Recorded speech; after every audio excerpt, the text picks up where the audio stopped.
Hey there, everyone! Welcome to this deep dive into one of the most beloved holiday classics out there, Home Alone 2, Lost in New York. I'm your host, and today I'm going to take you on an exciting journey through everything that makes this movie so special. If you're a fan of heartwarming family adventures mixed with hilarious antics and that perfect Christmas spirit, then stick around because I'm about to convince you why this film deserves a spot in your annual watch list. Whether you're revisiting it for the umpteenth time or discovering it anew, trust me, it's got that timeless magic that lights up the season like a beautifully decorated tree. And the best part? We're going to cover every little detail, from the behind-the-scenes stories to the tiniest trivia, without giving away a single spoiler. So grab your hot cocoa, get cozy, and let's jump right in. First off, let's talk about why you absolutely need to watch Home Alone 2. Lost in New York. This isn't just any sequel. It's a film that captures the essence of holiday chaos, family bonds, and the thrill of unexpected adventures in one of the most iconic cities in the world. Released back in 1992, it builds on the charm of its predecessor while cranking up the fun with bigger settings, more elaborate humor, and that feel-good vibe that leaves you smiling long after the credits roll. It's the kind of movie that reminds us of the joy in simple things, like the wonder of Christmas lights, the excitement of travel, and the cleverness of a young hero facing the world on his own terms. Critics might have had mixed feelings at the time, but audiences have loved it for decades, and for good reason.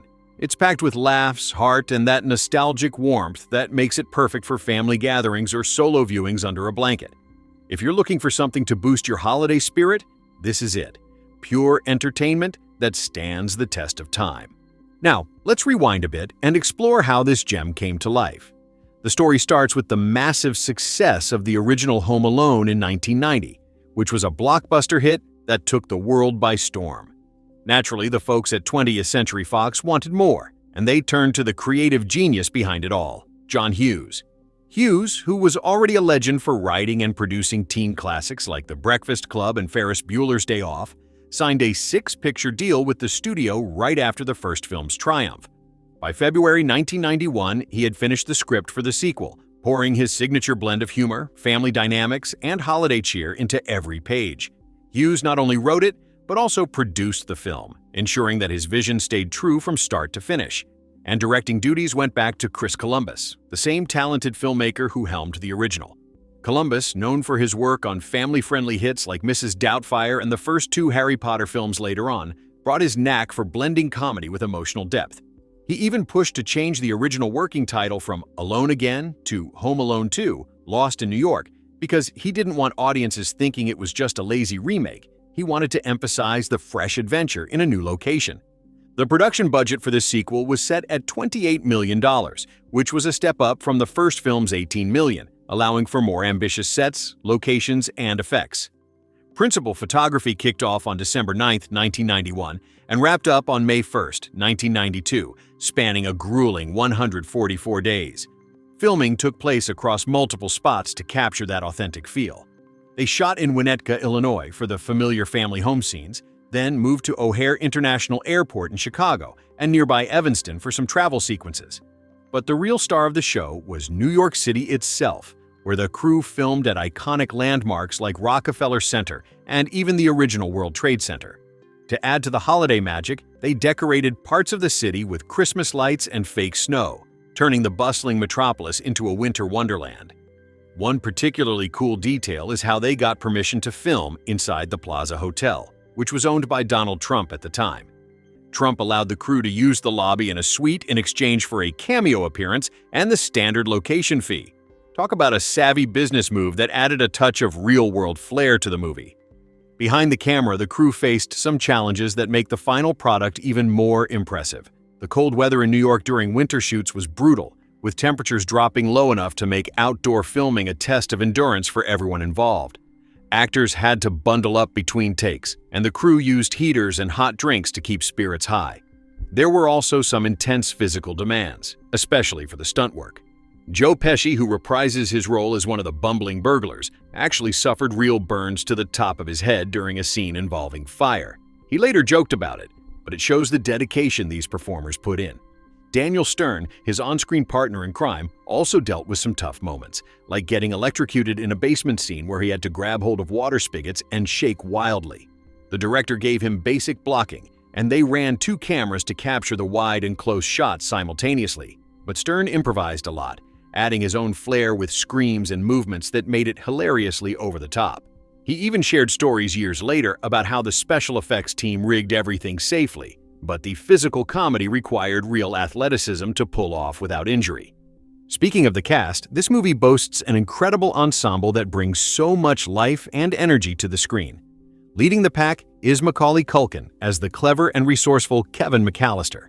At just 12 years old during filming, Culkin was already a superstar after the first film, and he got paid a whopping $4.5 million plus 5% of the gross for this sequel, up from his $110,000 for the original. That's the biggest salary ever for a child actor at that age, and he earned every penny with his charismatic performance full of wide-eyed wonder and quick wit.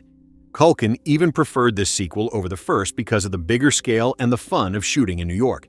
Fun fact, his real-life brother, Kieran Culkin, plays Fuller, the cousin who's always wetting the bed, adding a nice family touch to the production.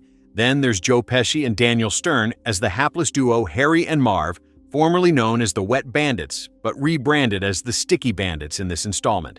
Pesci, fresh off his Oscar win for Goodfellas, brought his tough guy persona but toned it down for family audiences. He even avoided swearing around Culkin to keep things kid-friendly, though he did bite Culkin's finger once during a rehearsal, leaving a scar.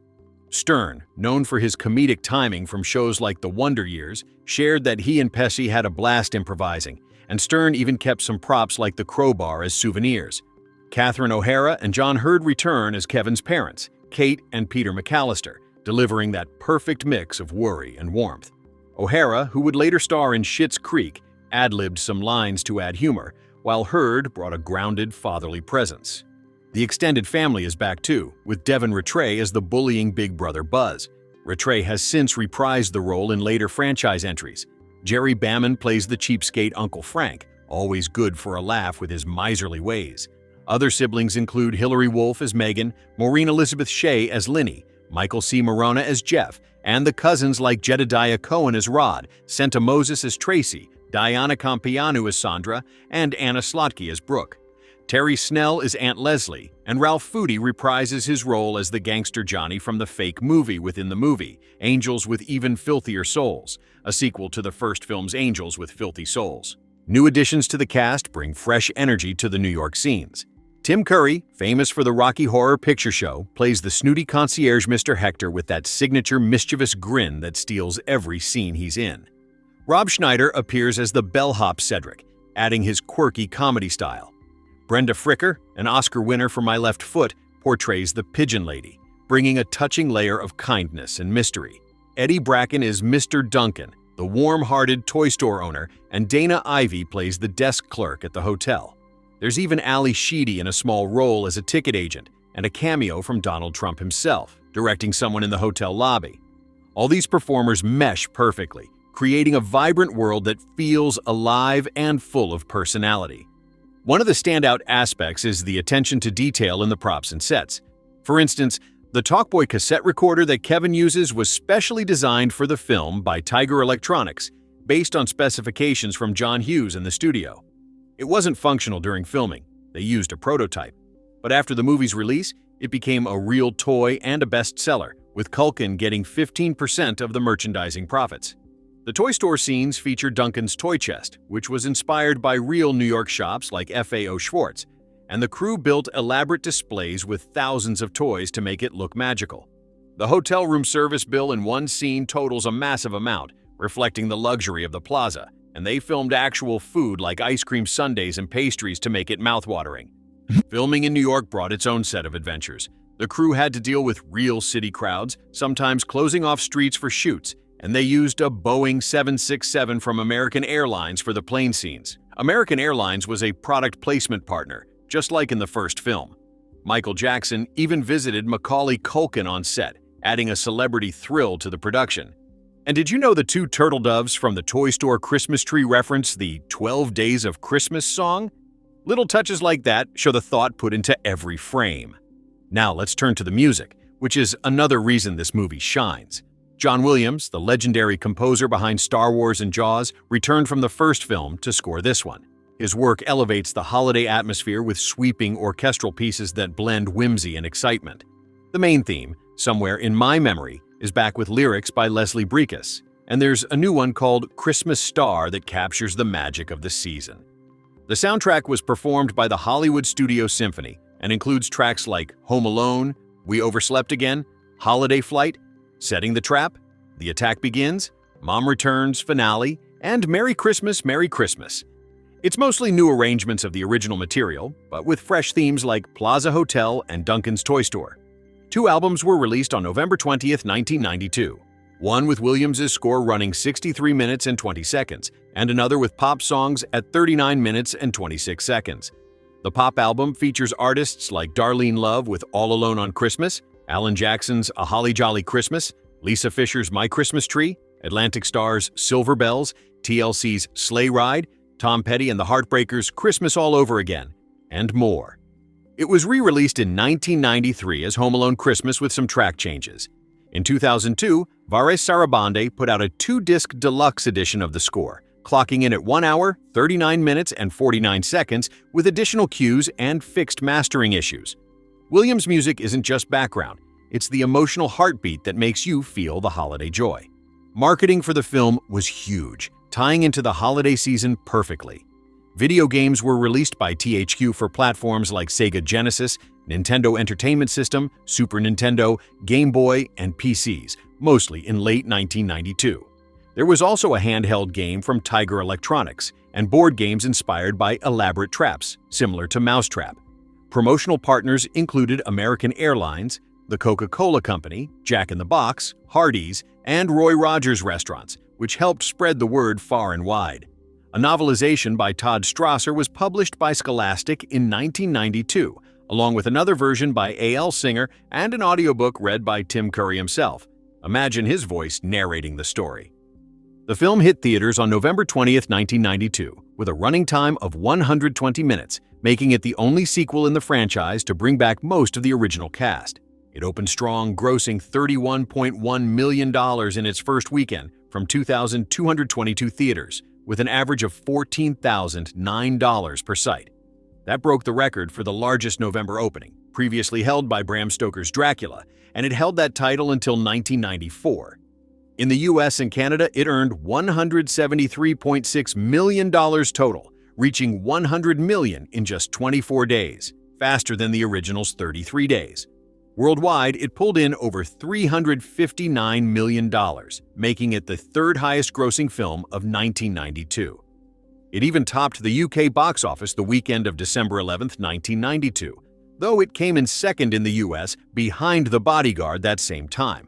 Reception-wise, critics were mixed, giving it a 35% approval rating on Rotten Tomatoes based on 57 reviews, with an average score of 4.5 out of 10. On Metacritic, it has a 46 out of 100 from 22 critics, indicating mixed or average reviews. Audiences, however, loved it, polling an A- grade on CinemaScore. Roger Ebert gave it 2 out of 4 stars, noting the cartoonish violence in a live-action setting. Kenneth Turan called it exaggerated compared to the first, while Dave Kehr saw it as coarsened and self-parodying. On the positive side, Janet Maslin praised Culkin's energetic return. Richard Schickel appreciated the vivid fairy tale details, and Dwayne Burge said kids would be delighted. Over time, retrospective views have warmed up. In 2022, John Nugent called it an ambitious remake-like sequel, and Reed Goldberg noted its unapologetic escalation. Culkin himself favored it for the pay and fun, and it's become a staple holiday viewing.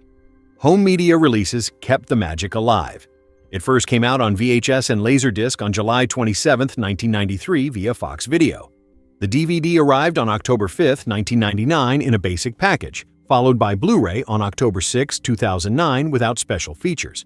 It was bundled with the original in a collection on October 5, 2010 and reissued on DVD and Blu-ray on October 6, 2015 as part of the Home Alone 25th Anniversary Ultimate Collector's Christmas Edition, including all 5 franchise films.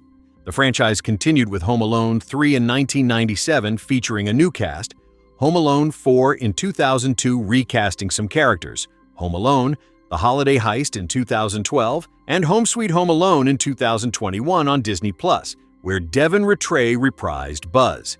But Home Alone 2 stands out for its direct connection to the original and its New York flair.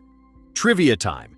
There are so many fun nuggets that make this movie even more endearing. For example, the scene with Kevin on top of the World Trade Center was edited out in some 2001 airings after 9/11 out of respect, but it's been restored since.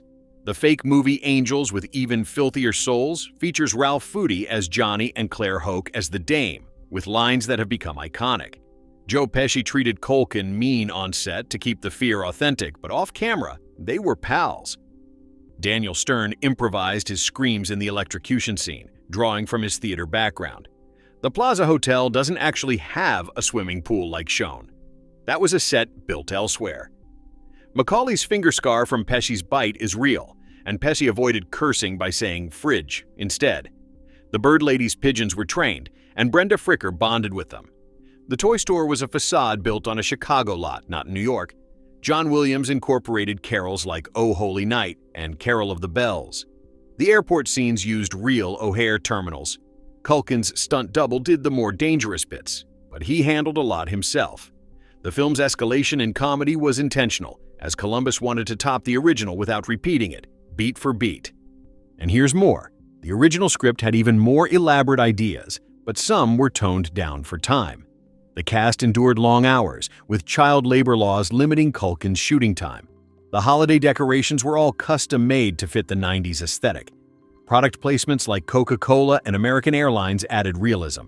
The Talkboy became so popular, it spawned variants like the Talk Girl. Tim Curry's evil grin was improvised, drawing from his theater roots. Rob Schneider's bellhop role was his big break before SNL fame. The score's choir adds that epic feel during key moments. Box office records it broke included highest opening for a Columbus film until Harry Potter. Its worldwide success helped solidify the franchise. Retrospective polls often rank it as a top Christmas movie. Fans have recreated sets and props for conventions. The novelization expands on character backstories without spoiling.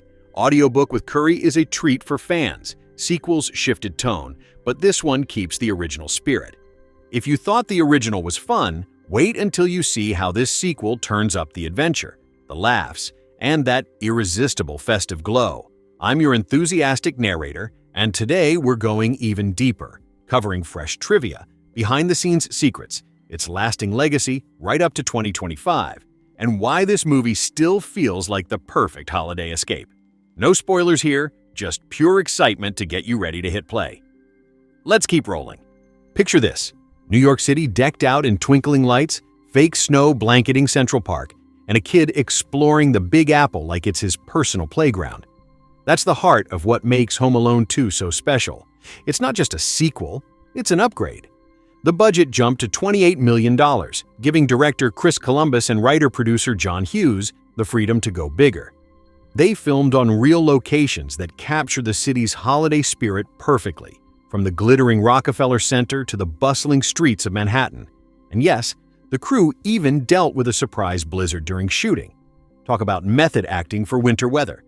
They spent a fortune on artificial snow for Central Park, only for Mother Nature to dump a real one, freezing cameras and adding to the chaos.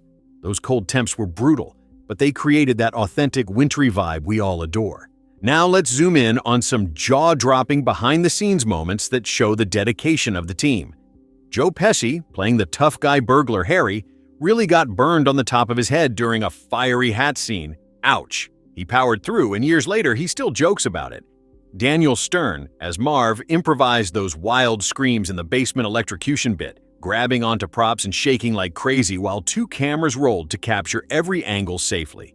The stunts were practical. No CGI back then, just clever engineering, wires, and a lot of athleticism. The Plaza Hotel scenes? They filmed in the actual lobby in a suite because Donald Trump, who owned it at the time, allowed it in exchange for a quick cameo and the usual location fee. Columbus later shared that Trump basically insisted on appearing, adding a quirky real-world touch that's become part of the movie's lore. Let's talk cast chemistry, because it's electric. Macaulay Culkin was just 12, but he commanded the screen like a pro, earning $4.5 million plus 5% of the gross, the biggest payday ever for a child actor that young. Plus, he got 15% of the merchandising profits from tie-ins like The Talkboy. He later said he preferred this film over the first because of the bigger scale, the New York adventure, and the fun of shooting in such an iconic city. His real brother Kieran played Cousin Fuller, adding that sweet family layer. Joe Pesci and Daniel Stern had such great timing. They'd rehearse scenes mean-spiritedly to keep Kevin's fear real, but off-camera, they were buddies.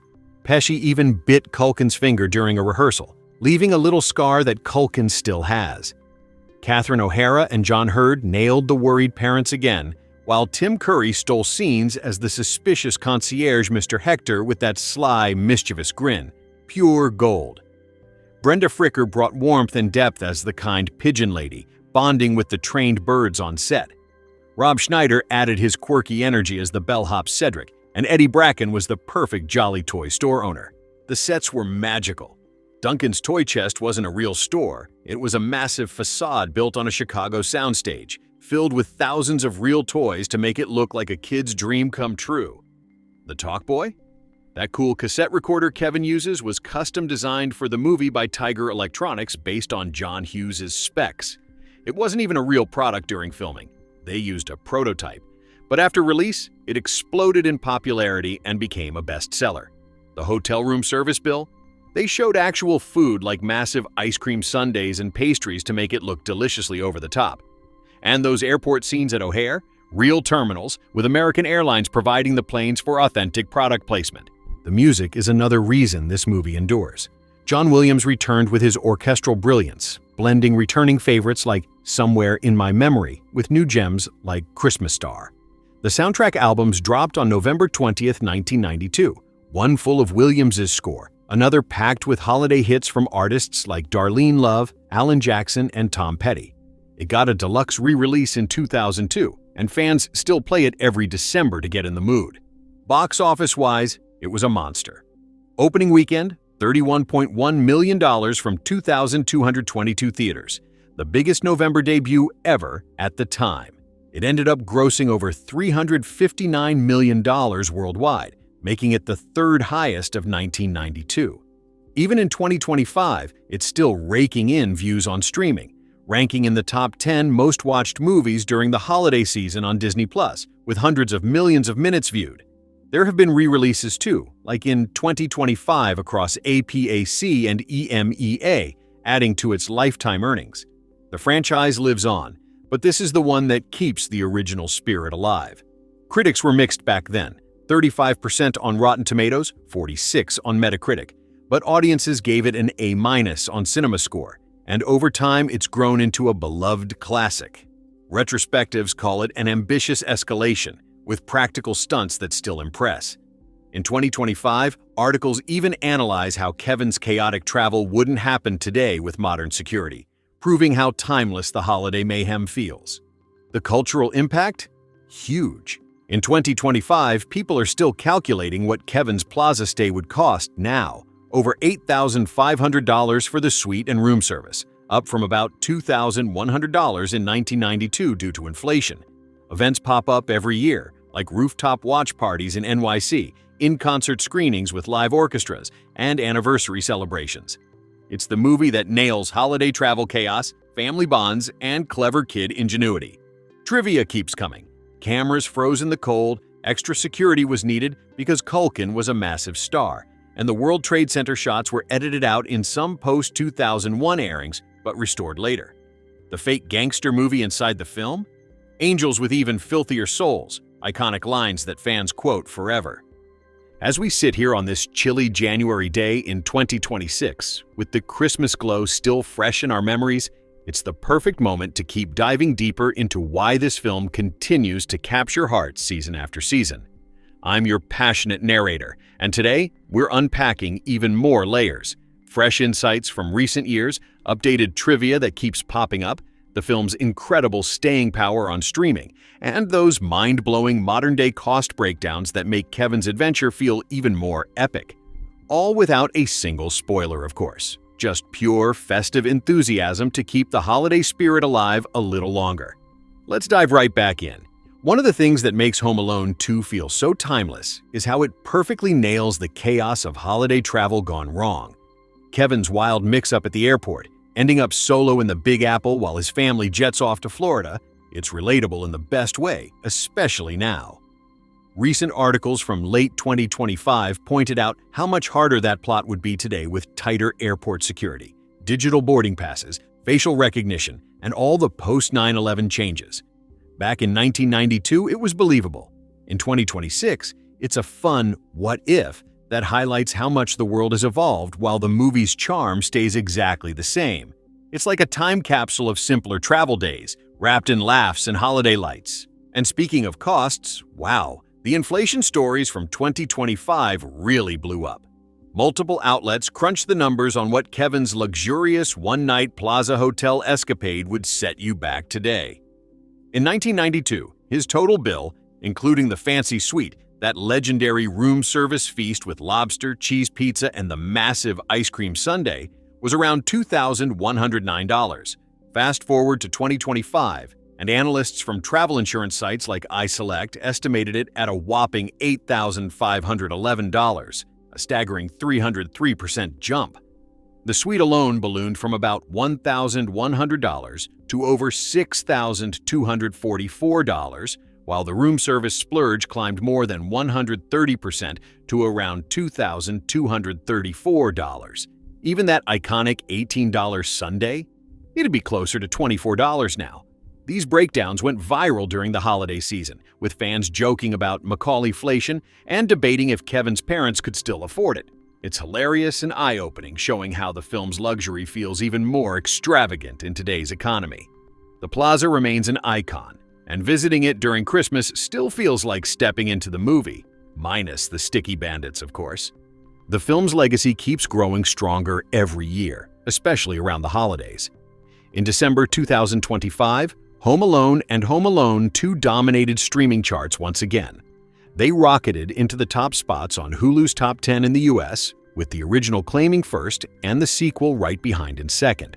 Internationally, the first film topped lists in places like Canada, Italy, Belgium, Austria, Switzerland, Norway, and more on various platforms, including Disney+. Even as we head into 2026, these movies are perennial favorites, racking up hundreds of millions of viewing minutes during the season. Disney Plus celebrated the 35th anniversary of the original with special events, in-concert screenings, and nostalgic tributes, which spilled over to the sequel's love too. Live orchestral performances of John Williams' score popped up everywhere, from Denver and Atlanta to the Royal Albert Hall in London, with a 2026 date already on the books, the New York Philharmonic, and the Kennedy Center. Fans packed theaters for these immersive experiences, hearing the sweeping themes live while watching the film on the big screen. It's proof that Home Alone 2 isn't just nostalgia, it's an active tradition that keeps evolving. More trivia keeps surfacing, keeping the conversation fresh. For instance, the crew really leaned into practical effects for that bigger, bolder sequel feel. Joe Pesci's head burned from the fire gag? It was real pain he endured, just like in the first film. He powered through with humor. Daniel Stern's electrocution screams? Mostly improvised, adding that raw energy we love. The Plaza didn't have an indoor pool, so they shot those scenes at the Four Seasons in Chicago. And Donald Trump's cameo? He reportedly pushed for it in exchange for letting them film there. Classic bold move. Macaulay Culkin has shared in interviews how he loved this one more for the scale and city vibes. Even the Talkboy gadget became a real hit post-release, spawning merch that kids begged for. The cast's dedication shines through in every frame. Tim Curry's concierge grin? Pure improvisation magic. Brenda Fricker's pigeon lady brought such genuine warmth that she connected with the trained birds on set. The extended McAllister family, Buzz, Megan, Linny, and all the cousins, felt like a real chaotic holiday gathering. And the New York locations? From Rockefeller Center's tree to Central Park's snow, both fake and the real blizzard that hit during filming. It all adds up to that magical, wintry wonderland. Why does Home Alone 2 Lost in New York still hold up so powerfully in 2026? Because it delivers everything we crave in a holiday movie. Non-stop laughs from clever traps and bumbling villains, heartfelt family moments, stunning visuals of a snow-covered Manhattan, and John Williams' unforgettable score that instantly puts you in the Christmas mood. It's bigger, bolder, and brimming with that 90s holiday spirit, while reminding us of the simple joys of wonder, resourcefulness, and coming together. Whether you're rewatching for the 50th time or introducing it to a new generation, it never fails to deliver smiles, cheers, and that warm, fuzzy feeling. Here on January 11th, 2026, with the Christmas lights just starting to come down and the snow, maybe, still lingering in some spots, it's the ideal time to reflect on why this film keeps shining brighter every year. I'm your dedicated narrator, and today we're wrapping up with the freshest updates from the 2025 holiday season, some evergreen trivia that never gets old, and that enduring reason this movie feels like coming home no matter where you are. Let's keep the festive vibes rolling. No spoilers, just joy. One of the biggest talking points this past December was the massive buzz around what Kevin's iconic Plaza Hotel splurge would actually cost in today's dollars. Multiple outlets ran the numbers based on a detailed 2025 analysis from travel insurance pros at iSelect, and the results were jaw-dropping. Back in 1992, Kevin's one-night stay, including the luxurious suite and that over-the-top room service feast of lobster, cheese pizza, and the legendary giant ice cream sundae, totaled about $2,109. Fast forward to 2025, and we're looking at a staggering $8,511, a whopping 303% increase. The suite alone jumped from roughly $1,100 to over $6,244. That's a 467% hike, while the room service bill climbed more than 130% to around $2,234. Even that famous $18 sundae, closer to $24 now. Fans dubbed it Macaulay-flation, and the stories went viral everywhere, with people joking about how Kevin's parents would need a second mortgage just to cover the bill. It was a hilarious reminder of how inflation has changed everything, yet the movie's charm stays priceless. The Plaza Hotel still offers special holiday packages inspired by the film, and visiting during Christmas feels like stepping right into Kevin's world, minus the chaos, hopefully. The 2025 holiday season proved once again how unstoppable this movie is on streaming. Home Alone 2, along with the original, dominated charts on Disney Plus and Hulu, consistently landing in the top spots across the US, Canada, and parts of Europe. Millions of minutes were logged as families gathered for rewatches, and the franchise as a whole stayed in heavy rotation.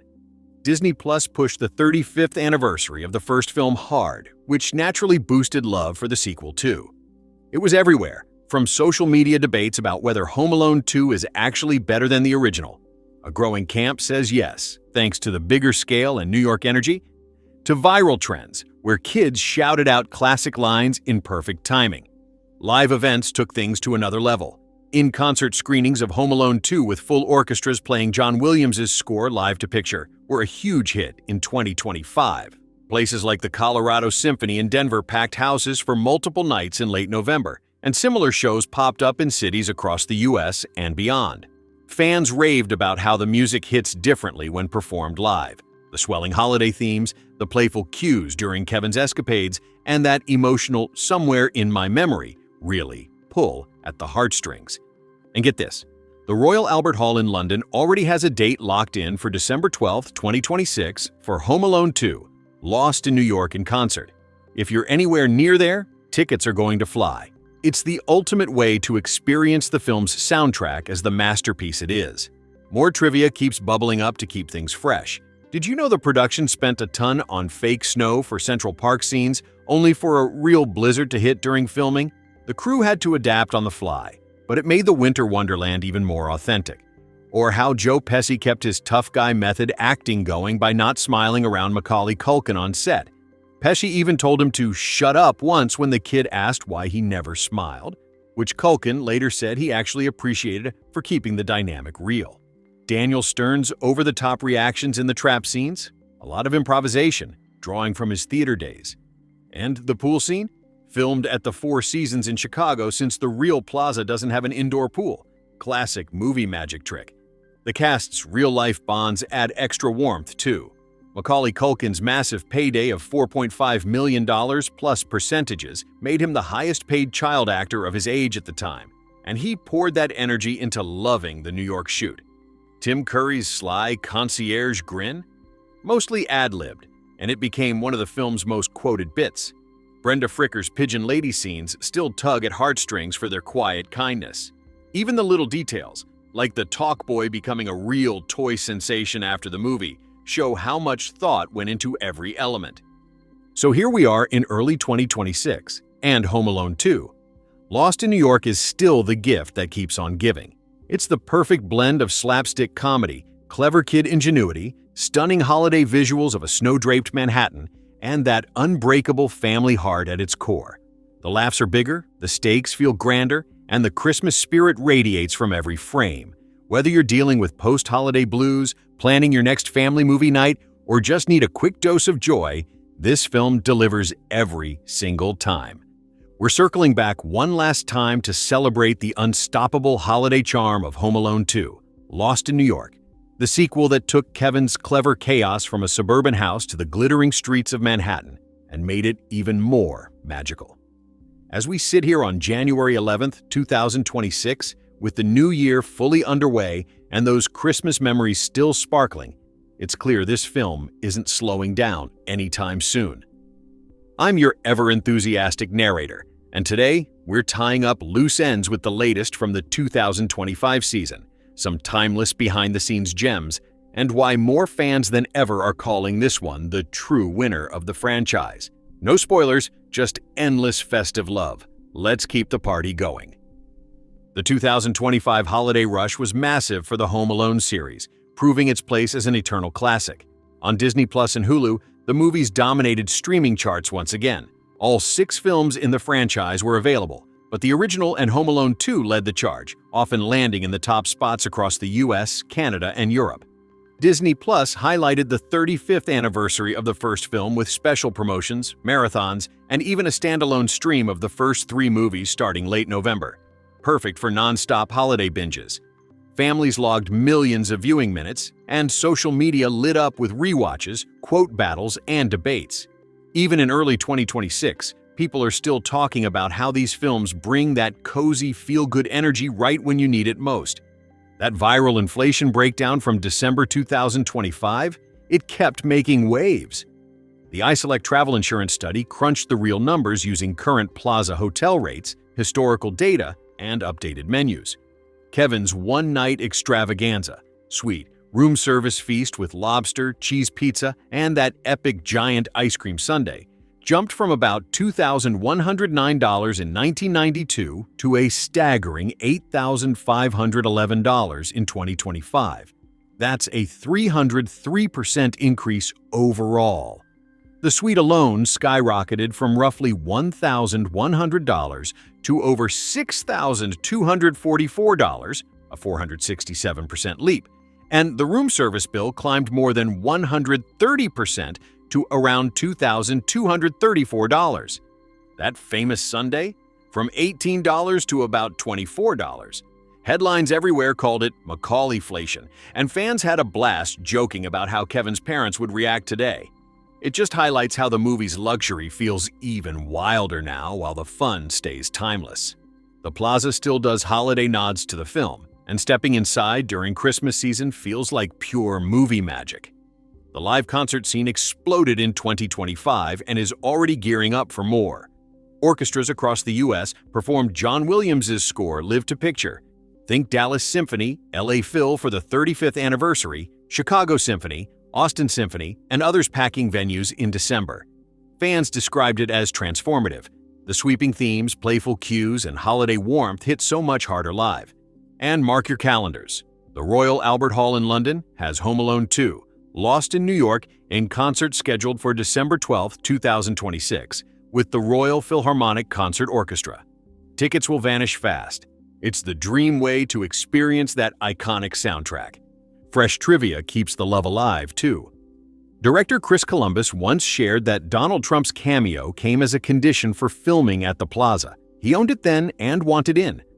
Columbus later called it a curse in hindsight, but it stayed because test audiences loved it. Joe Pesci stayed in character off-set, even telling young Macaulay to shut up when asked why he never smiled. Pesci said it helped keep the kid grounded like a real actor. Cameras froze in the brutal New York cold, and the crew battled a surprise blizzard that added real snow to the fake stuff. The traps? Amped up practical effects that still look incredible. No CGI shortcuts. And fun fact, Kate Hudson was in the choir scene as one of her first paid gigs. The big debate rages on, is Home Alone 2 actually better than the original? In 2025 and into 2026, more fans are saying yes, and loudly. Articles and Reddit threads call it superior in humor, heart, stakes, and that unbeatable New York Christmas vibe.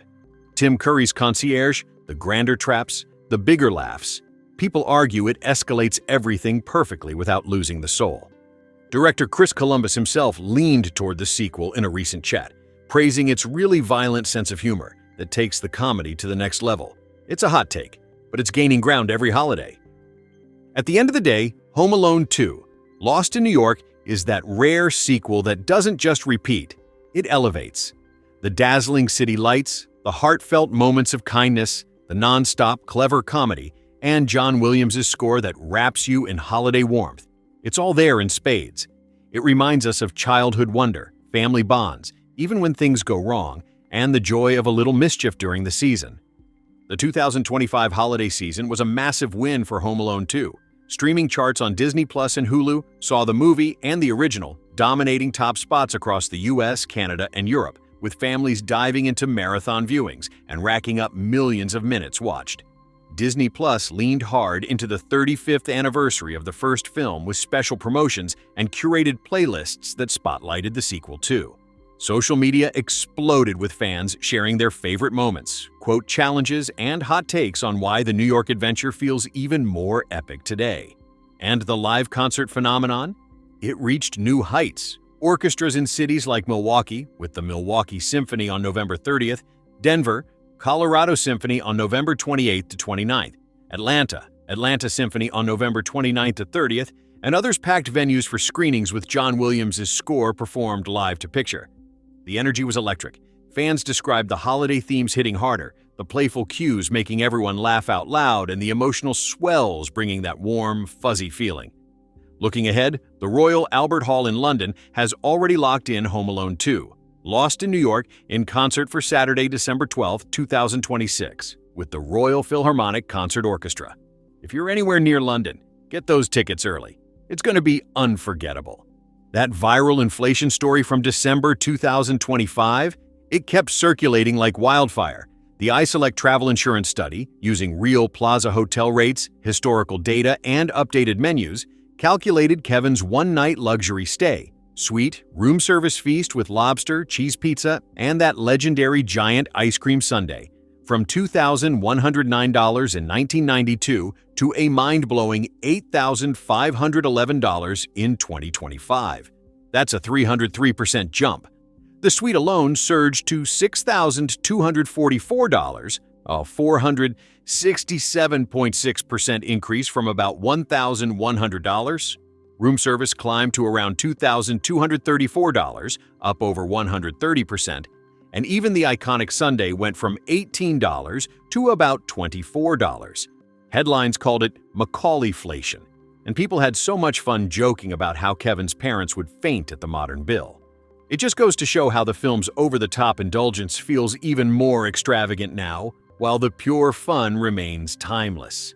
The Plaza still nods to the movie with holiday vibes, and walking through those halls feels like stepping into Kevin's world.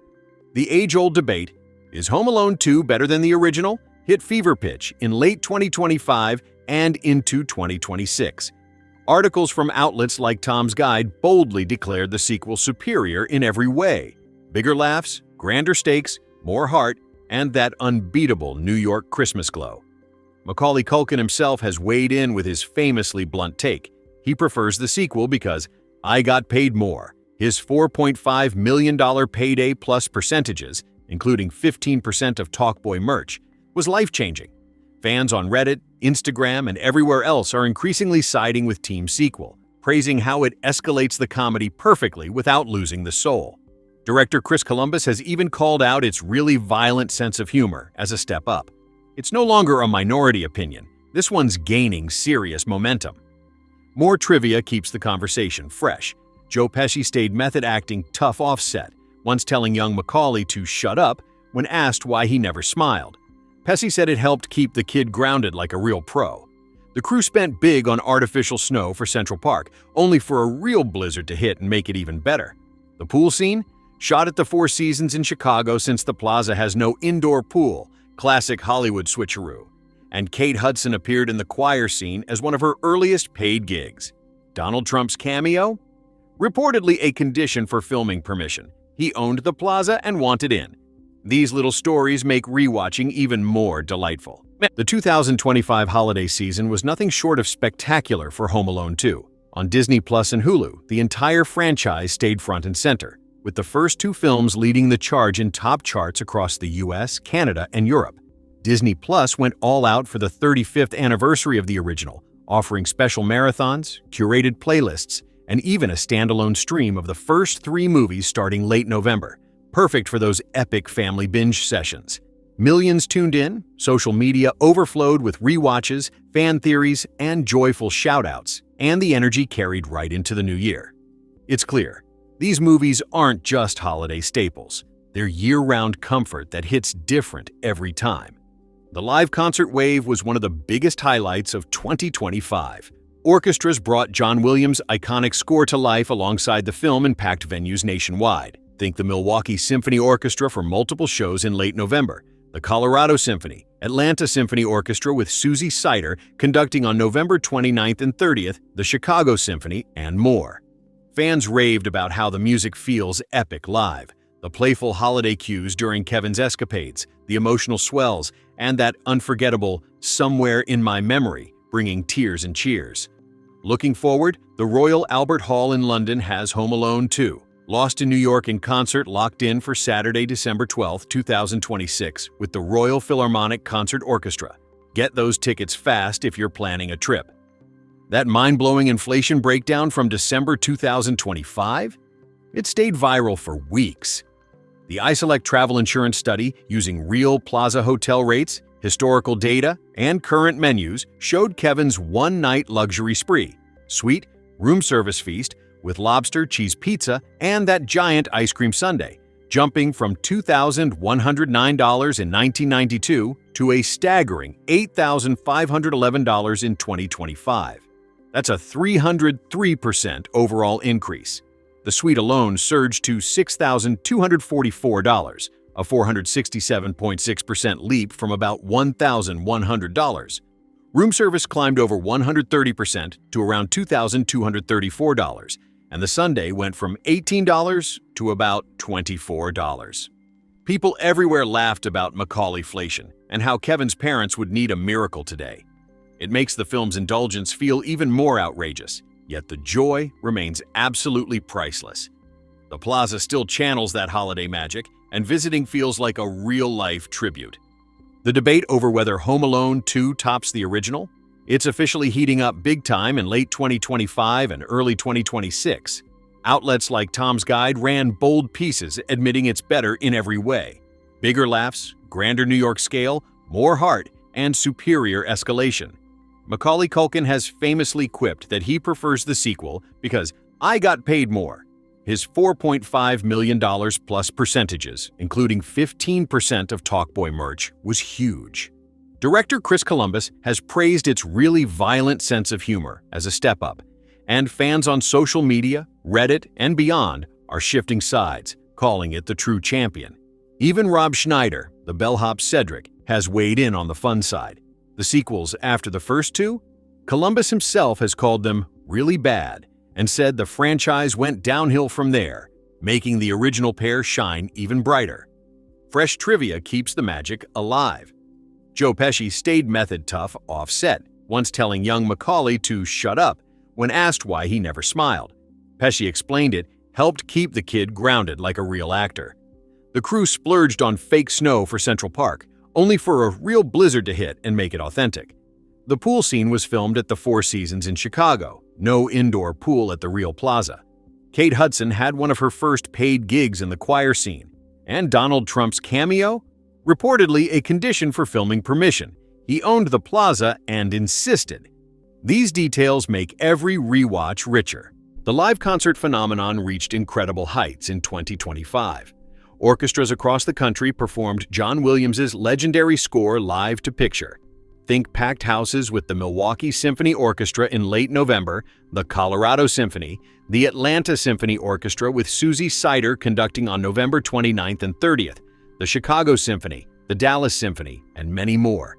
Fans described the experience as transformative. The playful holiday cues during Kevin's clever moments, the emotional swells that tug at the heart, and the sweeping "Somewhere in My Memory," bringing everyone to their feet. Looking ahead, the Royal Albert Hall in London has already scheduled Home Alone 2. Lost in New York in concert for Saturday, December 12, 2026, with the Royal Philharmonic Concert Orchestra. If you're planning a festive trip to London next December, those tickets are going to disappear fast. It's the ultimate way to feel the music in your bones. That viral Macaulay-flation story from December 2025, it stayed everywhere for weeks. The iSelect travel insurance analysis, pulling real Plaza hotel rates, historical pricing, and updated menus, showed Kevin's one-night luxury adventure: suite, room service feast with lobster, cheese pizza, and the massive ice cream sundae, jumping from $2,109 in 1992 to a jaw-dropping $8,511 in 2025. That's a 303% increase. The suite alone climbed to $6,244, a 467.6% leap from about $1,100. Room service rose over 130% to around $2,234, and even the famous sundae went from $18 to about $24. Headlines called it Macaulay-flation, and fans had endless fun imagining Kevin's parents' reaction today. It makes the film's over-the-top indulgence feel even wilder, yet the pure entertainment value remains completely timeless. The Plaza Hotel still carries that holiday magic, and walking through those doors during Christmas season feels like stepping straight into the movie. The big question, is Home Alone 2 actually better than the original? Hit peak intensity in late 2025 and is carrying strong into 2026. Articles from places like Tom's Guide boldly argued it's superior across the board. Bigger laughs, grander New York scale, deeper heart, and smarter escalation of the comedy.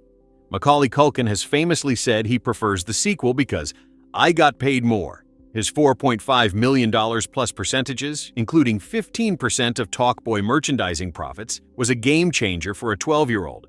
Director Chris Columbus has called out its really violent sense of humor as a deliberate step up, and fans on every platform, Reddit, Instagram, TikTok, are increasingly joining the team sequel side. Even Rob Schneider has chimed in with his fond memories. The sequels that followed?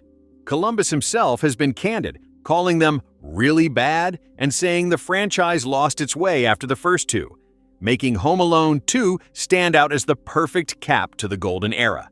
More little stories keep the love fresh. Joe Pesci stayed in tough guy character mode off-set, once telling young Macaulay to shut up when the kid asked why he never smiled. Pesci later explained it was to keep the dynamic authentic and help the young actor stay grounded.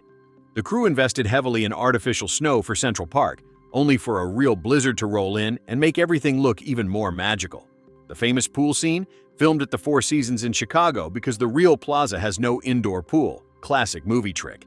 Kate Hudson had one of her very first paid jobs in the choir scene. And Donald Trump's cameo? Reportedly added as a condition for getting permission to film at the Plaza. He owned it at the time and wanted to appear. Home Alone 2. Lost in New York is that rare sequel that doesn't just live up to the original. It soars past it with cleverer traps, warmer moments of kindness, breathtaking Manhattan holiday visuals, and John Williams' score that instantly floods you with Christmas wonder. It's bigger, bolder, and packed with that 90s holiday heart that reminds us of childhood imagination, family bonds, even when things go hilariously wrong, and the simple thrill of adventure during the most wonderful time of the year. The Macaulay-flation viral moment from December 2025 lingered for weeks, sparking endless conversations.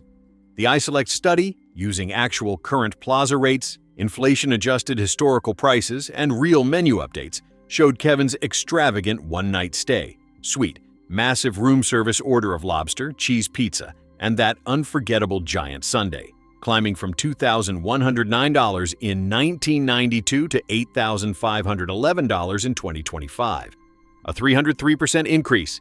The suite ballooned to $6,244, 467.6% up from roughly $1,100. Room service jumped over 130% to around $2,234, and the sundae itself went from $18 to about $24. People joked about needing a time machine or a second job to afford Kevin's lifestyle today, but the laughter just underscored how timeless the fun is. The Plaza Hotel still embraces the connection. Holiday guests can feel the movie vibes just by walking through the lobby. The fan debate about which is better, the original or the sequel, has officially become a holiday tradition of its own. In late 2025 and now into 2026, more voices are joining the sequel is superior camp. Outlets have run pieces breaking down why Home Alone 2 wins: the grander scale, the New York Christmas atmosphere, the sharper humor, the warmer character moments, the escalation without losing heart. Macaulay Culkin has been refreshingly honest. He prefers this one because the pay was better. His $4.5 million plus percentages, including 15% of Talkboy profits, changed his life at age 12. Director Chris Columbus has highlighted the film's really violent sense of humor as an intentional upgrade. And when asked about the later sequels, Columbus has been blunt. He thinks they went really bad after the first two. That honesty only makes fans cherish the original pair even more. A few more tiny treasures that keep popping up in conversations. Joe Pesci deliberately stayed gruff off-camera to keep the tension real with young Macaulay, once telling him to shut up when asked why he never smiled, then explaining it was to treat him like a real actor. The crew had a massive artificial snow budget for Central Park, only for Mother Nature to drop a surprise blizzard that made everything look better than planned. The pool scene was shot at the Four Seasons in Chicago. The Plaza has no indoor pool. Kate Hudson's early career included a background spot in the choir scene, and Donald Trump's cameo reportedly insisted upon as part of the deal for filming at the Plaza, which he owned at the time. Home Alone 2. Lost in New York is, quite simply, holiday perfection in motion. It takes everything wonderful about the first film, clever kid ingenuity, slapstick comedy, family heart, and sets it against the most beautiful Christmas backdrop imaginable: snow-dusted Manhattan, twinkling Rockefeller Center, the luxurious Plaza, Central Park in winter. John Williams' score is the emotional glue, wrapping every scene in warmth and wonder. It's bigger, it's bolder, it's funnier, and it still manages to feel deeply heartfelt. The 2025 holiday wave was extraordinary, and the momentum hasn't really stopped. Disney Plus and Hulu kept the entire Home Alone family dominating their holiday charts right through December and into the new year. The original and the sequel traded top spots in the US, Canada, the UK, Australia, and across Europe, with Disney Plus amplifying everything through the 35th anniversary celebrations of the first film. Special collections, anniversary icons, holiday watch parties, and curated playlists that always led people straight to Home Alone 2. Millions of families made it part of their tradition, and the online love was everywhere. Cozy living room setup photos, kids reciting lines in perfect timing, parents sharing how it still makes them tear up at the right moments. Even now in mid-January, posts are still popping up. Just did my post-New Year Home Alone 2 rewatch, and I'm already counting down to next December. That kind of loyalty is rare, and this movie has earned every bit of it. The orchestral screenings in 2025 were pure holiday magic on another level. From coast to coast, symphony orchestras turned theaters into living Christmas cards. Milwaukee Symphony with multiple nights, Colorado Symphony, Atlanta Symphony Orchestra conducted by Susie Sider on those memorable November 29th and 30th shows, Dallas, Chicago, and so many more. Hearing John Williams' score performed live while watching Kevin navigate the snow-covered city on the big screen. Fans called it life-changing. The mischievous woodwinds during the traps, the tender strings in the quiet kindness scenes, the full orchestral swell of Somewhere in My Memory, bringing entire audiences to their feet. And the best part? The tradition continues. The Royal Albert Hall in London has Home Alone 2, Lost in New York, in concert officially scheduled for Saturday, December 12, 2026, with the Royal Philharmonic Concert Orchestra. It's already shaping up to be one of the most anticipated holiday events of next year. The Macaulay-flation story from December 2025 became one of those little cultural moments that just won't quit. The iSelect travel insurance breakdown, using real-time Plaza hotel pricing, adjusted historical data, and current menus, showed Kevin's lavish one-night stay. Suite, epic room service with lobster, cheese pizza, giant sundae, climbing from $2,109 in 1992 to $8,511 in 2025. A 303% overall increase. Suite at $6,244, up 467.6% from roughly $1,100. Room service over $2,234, 130% plus jump. Sunday from $18 to $24. The internet had a field day with Macaulay-flation memes and jokes about Kevin needing to start a GoFundMe today. But behind the laughs, it's a sweet reminder. The movie's over-the-top luxury may have aged in price, but its joy, its wonder, its heart, completely inflation-proof. And that endless, joyful debate, is Home Alone 2 better than the original, has officially become a permanent part of the holiday conversation. Late 2025 and early 2026 saw even more people stepping up to say yes. The arguments are strong: grander New York setting, bigger and more inventive comedy, warmer emotional beats, sharper escalation, and a Christmas atmosphere that feels like stepping into a snow globe. Macaulay Culkin's honest take, "I prefer the sequel because I got paid more," still makes people laugh, but he's not alone. Director Chris Columbus has called the film's really violent sense of humor a deliberate and successful upgrade, and when pressed on the later sequels, he's been straightforward. They went really bad after the first two. That kind of candor from the people who made it only deepens the appreciation for what Home Alone 2 achieved. A few more tiny, delightful details that keep resurfacing. Joe Pesci's commitment to staying in character offset, including that legendary shut-up moment with young Macaulay when asked why he never smiled. The surprise blizzard that hit during Central Park filming and turned fake snow into something even more beautiful. The pool scene secretly shot at the Four Seasons in Chicago. Kate Hudson's early background appearance in The Choir. Donald Trump's cameo reportedly added as part of the Plaza filming deal. These little stories make every rewatch feel like discovering something new. Home Alone 2. Lost in New York is, at its core, holiday joy distilled into 120 perfect minutes. It's the thrill of childhood cleverness, the slapstick brilliance of bumbling villains, the quiet kindness of strangers, the breathtaking beauty of a snow-covered Manhattan at Christmas, and John Williams' score that feels like a warm blanket around your soul. It's bigger, it's bolder, it's funnier, and somehow it's even more heartfelt than the original. Hey there, everyone! One very last, soft and gentle goodbye to Home Alone 2, Lost in New York, the holiday sequel that somehow still feels like the freshest, most joyful gift under the tree, even now on January 11th, 2026. As the new year hums along and the last bits of tinsel disappear from living rooms everywhere, this movie quietly reminds us that the real Christmas spirit doesn't pack itself away with the decorations. I'm your thankful narrator, and for this final farewell, let's just sit with the simple, beautiful things that make Home Alone 2 feel like coming home. It's the way the New York skyline sparkles under fresh snow.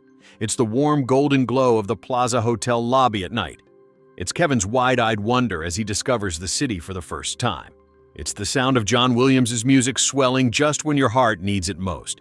It's the laughter that bursts out at the perfectly timed chaos. And it's that quiet, unexpected kindness from strangers that makes everything feel right again. After all these years, after countless rewatches, after inflation jokes and orchestral nights and anniversary celebrations, the movie still does what only the very best holiday films can do. It makes you feel like a kid again. It reminds you that being clever, being brave, being a little mischievous, and still finding your way back to the people who love you, no matter how far apart you get, is what the season is really about. The 2025 love was massive and beautiful. Streaming dominance on Disney Plus and Hulu, sold-out live concerts from Milwaukee to Atlanta, viral Macaulay-flation memes that made everyone chuckle, and a growing chorus of fans proudly saying, "Actually, the sequel is the best one." Macaulay Culkin's cheeky, "I got paid more" line still gets laughs. Chris Columbus's honest praise for its bolder humor still resonates, And the simple truth remains. This is the movie that took everything great about the original and gave it wings. So here we are at the end of our long, loving conversation. Thank you for letting me ramble on about production stories, cast chemistry, trap designs, blizzard surprises, plaza luxury, and every little detail that makes this film sparkle. Thank you for sticking with me through every one more thing, every fresh trivia nugget, every viral moment, and every heartfelt why you should watch it again plea. If you haven't already, do yourself the kindest favor. Find a cozy spot tonight, dim the lights, stream Home Alone 2, Lost in New York on Disney Plus or Hulu. It's breathtaking in high definition. Grab a blanket, maybe some hot chocolate, hit play, and let Kevin take you back to that perfect, silly, wonderful Christmas in New York. Because no matter what the calendar says, whenever you need it, this movie will always be there, ready to remind you that wonder still exists, family finds its way, and even the biggest mix-ups can end with the warmest homecoming. And here we are, one more quiet, lingering moment with Home Alone 2. Lost in New York, because honestly, saying goodbye to this movie feels almost impossible. Like trying to turn off the last string of Christmas lights on January 11th, 2026, when the glow still feels so warm and inviting. This film has that rare quality where every rewatch uncovers something new to love. Maybe it's the way the camera lingers just a second longer on the Rockefeller Center tree than you remembered, or how the faint sound of distant car horns mixes with the holiday music to make Manhattan feel alive and breathing. Or perhaps it's simply the knowledge that somewhere in the world right now, a family is gathered on a couch, kids wide-eyed and parents secretly tearing up at the exact same scenes they've seen 100 times before. That's the quiet power of Home Alone 2. It doesn't shout its magic. It sneaks up on you, settles into your chest, and stays there long after the credits roll and the room goes dark. Think about how perfectly it captures that peculiar feeling of being a kid who suddenly has the whole world, or at least one very famous city, to yourself for a little while. There's something intoxicating about watching Kevin step out of the plaza elevator, suitcase in hand, into the glittering lobby, knowing he's got a credit card with no limit and zero adult supervision, yet still choosing to do the most wholesome things imaginable. Buying the biggest toy store sundae, watching old gangster movies in a massive suite, wandering through Central Park like it's his personal backyard. It's pure wish fulfillment wrapped in holiday paper, but it never feels greedy or mean-spirited. Instead, it's generous, almost innocent, because Kevin's biggest adventures are the ones where he's figuring out how to be kind in a big, scary world. That's what keeps pulling people back, year after year, decade after decade. The movie lets you be that brave, resourceful, slightly mischievous version of yourself for 2 hours, and then gently reminds you that home, real home, isn't a place, it's the people who worry about you even when you're lost in the biggest city on earth. And let's not forget the sheer craftsmanship that went into making this feel so effortless. The way Chris Columbus and John Hughes turned up the volume on everything from the first film without ever making it feel like a cash grab. The traps are more elaborate, but still rooted in real household physics. The comedy is broader, but never cruel. The New York locations are breathtaking, but never show-offy. They filmed during one of the coldest winters in years, dealing with frozen cameras, surprise blizzards that buried sets in real snow, and actors who had to power through literal burns and bruises because practical effects were king back then.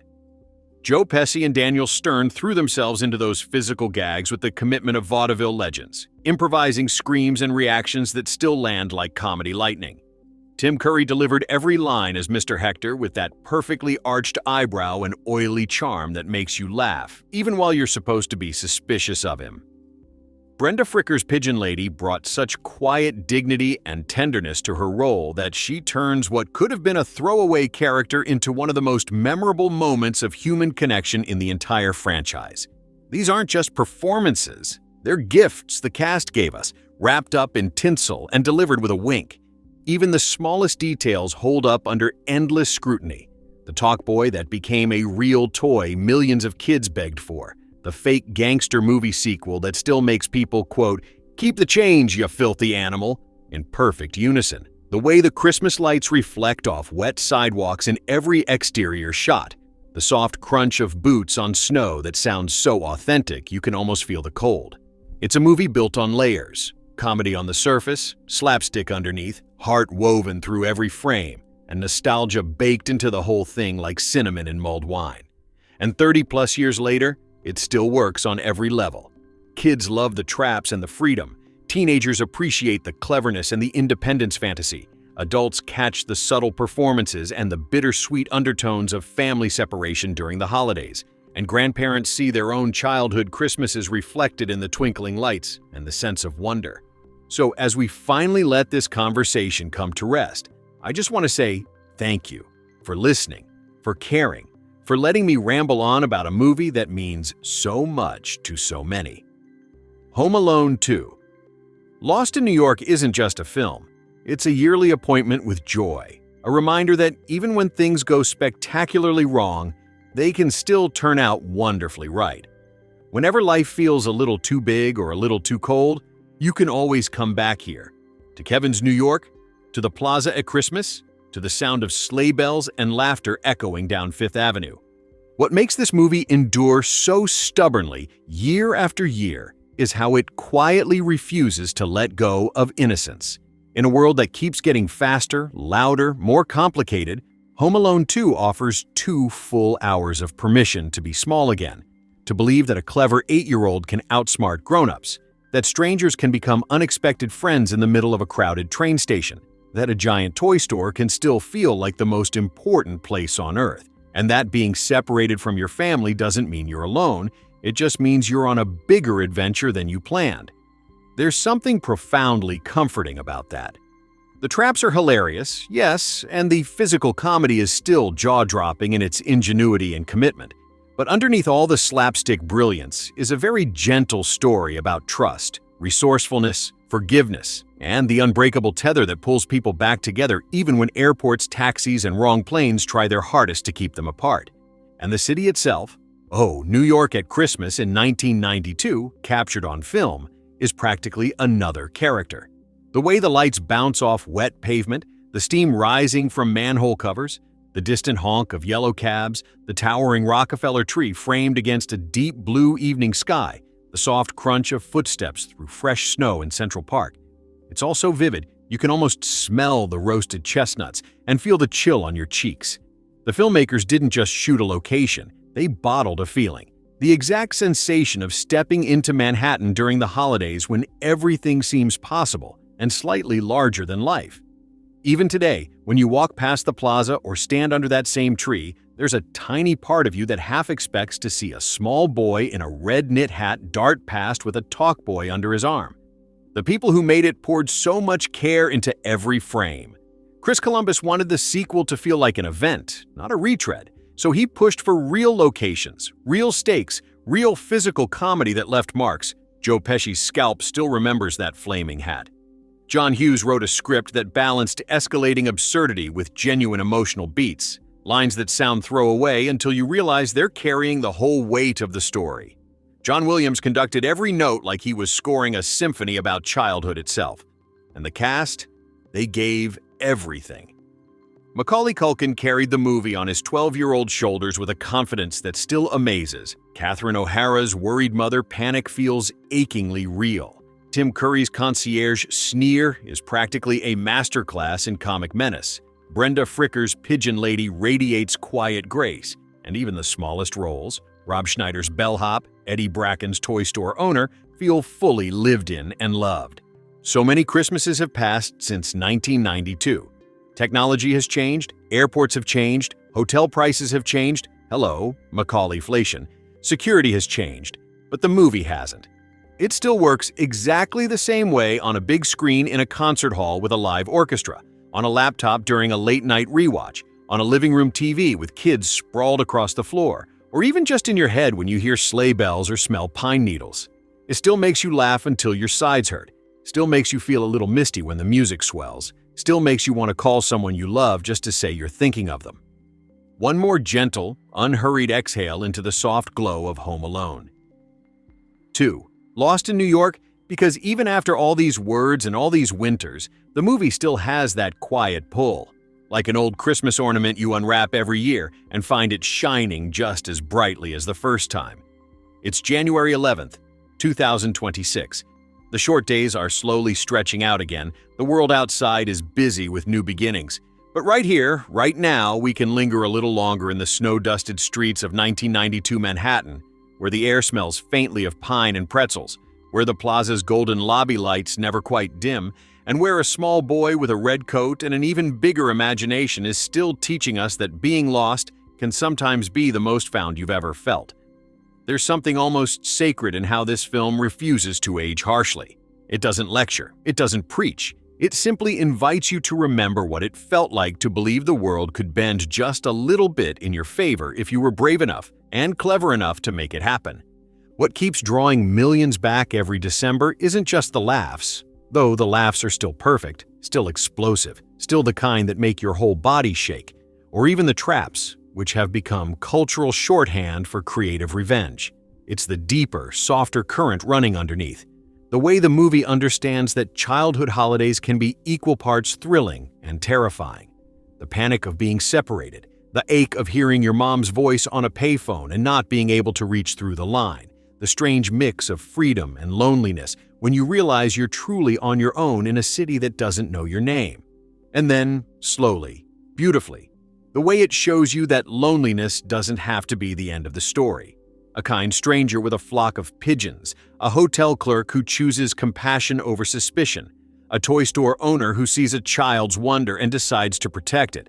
These aren't big heroic moments. They're small, human ones, the kind that remind us the world is still full of people who will go out of their way to be gentle when it matters most.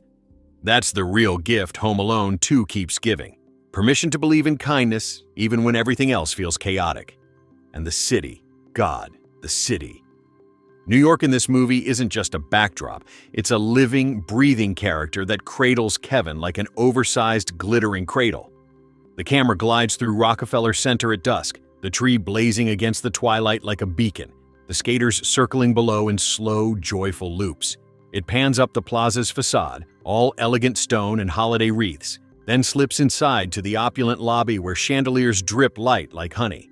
It follows Kevin down Fifth Avenue, past window displays that look like frozen fairy tales, through Central Park, where the trees wear fresh snow like ermine coats. Every shot is composed with such reverence for the season that you can almost feel the cold sting your cheeks, hear the distant jingle of a Salvation Army bell, taste the peppermint in the air. It's a love letter to a specific time and place. A New York Christmas before smartphones, before endless security lines, before the world felt quite so small and connected. And yet, it never feels dated, because the emotions it stirs are eternal. 33 years on, the cast still feels like family.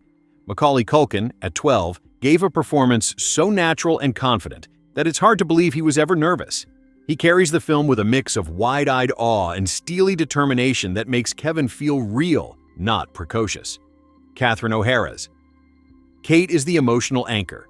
Every worried glance, every frantic phone call, every quiet moment of realization is played with such raw, maternal truth that you feel her panic in your own chest. John Hurd's Peter is the steady, slightly overwhelmed dad who just wants everyone safe. Joe Pesci and Daniel Stern turn villainy into slapstick poetry. Their pain and frustration so comically exaggerated that you can't help rooting against them even while you admire their persistence. Tim Curry's concierge is oily perfection, Brenda Fricker's pigeon lady is heartbreakingly tender, Rob Schneider's bellhop is pure goofy energy, and even the smallest parts, the desk clerk, the toy store Santa, the airport ticket agent, feel fully realized, like real people who wandered onto the set and decided to stay. In the end, Home Alone 2. Lost in New York is a reminder that the holidays are messy, expensive, sometimes scary, often ridiculous, and always worth it. It's about the chaos that comes with family travel, the miracles that happen when strangers choose kindness, the joy of discovering you're capable of more than you thought, and the sweet relief of finally being found. It's a movie that says, yes, you can get lost in the biggest city in the world. Yes, things can go spectacularly wrong. And yes, somehow, against all odds, you can still end up exactly where you're supposed to be, surrounded by love, laughter, and maybe a little bit of leftover pizza. One more quiet, lingering breath with Home Alone 2. Lost in New York, because even now, Deep into the evening of January 11th, 2026, the movie refuses to let the conversation end cleanly. Like that last stubborn string of lights that stays glowing long after you've unplugged everything else.